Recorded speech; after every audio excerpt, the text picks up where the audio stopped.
코스피가 사상 최고치 경신 행진을 끝낼 생각이 없어 보입니다. 조금 전 장중 4,900선을 돌파하며 12거래일 연속 최고치를 갈아치웠습니다.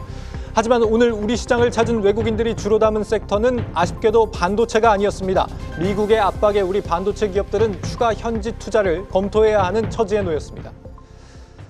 여러분 안녕하십니까? 1월 19일 마켓워치 첫 소식 산업부 홍원표 기자와 알아보겠습니다.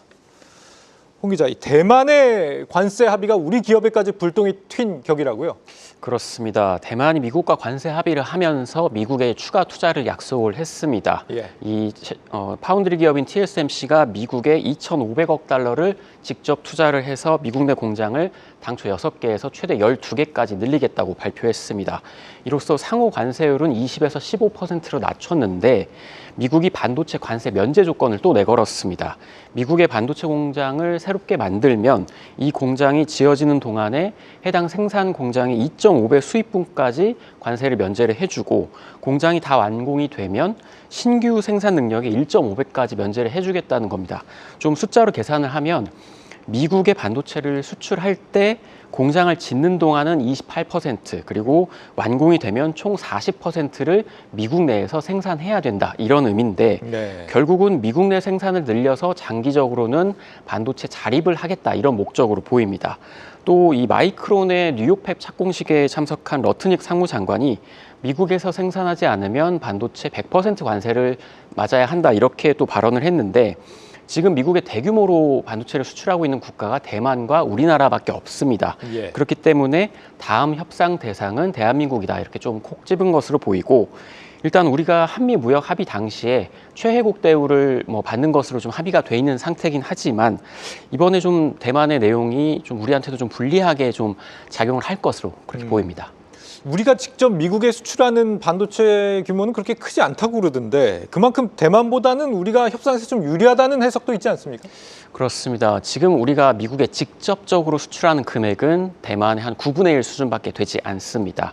대만이 지난 한 해 미국에 직접 수출한 것은 약 1,200억 달러입니다. 우리 돈으로는 177조 원이고 그런데 이제 우리나라가 지난해 연간 반도체를 총 수출한 규모는 1,700억 달러인데 그중에 미국에 수출한 거는 138억 달러밖에 되지 않습니다. 대만과 비교하면 9분의 1 수준이고요. 왜 이렇게 계산이 나오냐? 삼성과 SK하이닉스가 중국과 베트남의 반도체 공장을 보유를 하고 있는데 현지에서 조립하고 또 패키징을 담당하고 있기 때문에 또 여기에 이제 하이닉스 같은 경우에 TSMC의 위탁을 맡기게 되면 그게 대만에 수출하는 금액으로 잡히게 됩니다. 그래서 지난해 이제 우리나라의 국가별 반도체 수출 규모를 보면 중국에 수출한 규모가 제일 크고요. 그 다음이 대만, 베트남, 미국 순입니다.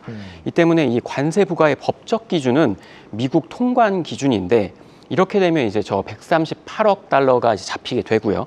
산술적으로는 관세를 맞아도 우리 기업에 크게 영향은 없다 이렇게 볼 수는 있지만 하지만 미국이 이걸 가만히 놔둘 나라가 아니지 않습니까? 그렇죠. 그래서 이 반도체 관세 협상에서 이거를 중국이나 베트남에서 들어온 걸 우회 수출이라고 압박할 가능성이 굉장히 높습니다. 그렇기 때문에 결국은 우리 정부와 기업이 이거를 정치적으로 보여줄 수 있는 최소한의 투자는 해야 된다 이런 이야기가 나오고 있습니다. 구체화되는 미국의 관세안을 우리가 좀 보긴 해야겠지만 결국에는 삼성전자나 하이닉스나 미국 내의 투자를 추가로 좀 종용하는 그런 방향이 될 가능성이 높겠군요. 그렇습니다. 미국의 최종 목표는 미국 내에서 생산을 많이 하는 것이기 때문에 삼성과 SK도 결국은 미국 내 이제 공장을 더 신설해야 되는 그런 입장입니다. 지금 반도체 산업 사이클로만 보면 우리가 그렇게 불리하지는 않은데 지금 AI 산업이 HBM이 필수재로 쓰이기 때문에 HBM이 없으면 AI 산업이 돌아가지 않는다 이런 이야기도 나오고 있습니다. 이 때문에 이 빅테크들이 HBM을 구매하기 위해서 줄을 서고 있다 이렇게 해도 과언이 아닌데 여기에 이제 반도체 관세를 만약에 100% 부과하게 되면 당연히 미국 기업에도 추가적으로 비용 부담이 될 수 있습니다. 그래서 미국이 이제 우리 반도체 기업을 마냥 압박할 수는 없는 상황인데 다만 이제 한미 정부 간의 어떤 정치적인 지형을 고려를 한다면 우리가 어느 정도 좀 이제 행동을 하긴 해야 되는 상황이죠. 지금까지 이제 삼성전자는 텍사스 파운드리 공장에 370억 달러를 투자를 하겠다고 했고 SK하이닉스는 인디애나에 이제 39억 달러를 들여서 패키징 공장을 짓겠다고 발표를 했습니다. 그런데 최근에 삼성과 SK가 용인 반도체 클러스터에 대규모 투자를 약속을 했습니다. 네. 뭐 한 300조 또 600조 이렇게 투자를 발표를 했기 때문에 미국에 뭐 추가로 돈을 들일 여력이 좀 없다 이런 이야기들이 나오고 있는데 이 때문에 삼성은 이미 확보한 텍사스 부지에 조금 공장을 뭐 소규모로 증설을 하거나 아니면 뭐 메모리 라인을 추가하는 방향으로 갈 수 있다는 이야기가 나오고 있고 또 SK하이닉스는 과거 바이든 정부 때 최태원 SK 회장이 220억 달러를 추가 투자하겠다 이렇게 약속한 게 있는데 아직 그거에 대한 이제 구체적인 방향이 제시되지 않았기 때문에 이것을 좀 더 구체화하지 않을까 이런 전망들이 나오고 있습니다. 미국 마이크론도 뭐 장기적으로는 디램 40%를 미국 현지에서 생산한다고는 하지만 현재는 뭐 삼성전자, 하이닉스나 다름없이 해외에서 대부분을 생산하고 있기 때문에 너무 조급하게 결정할 일은 또 아니지 않을까 이런 생각을 해봅니다. 홍원표 기자였습니다.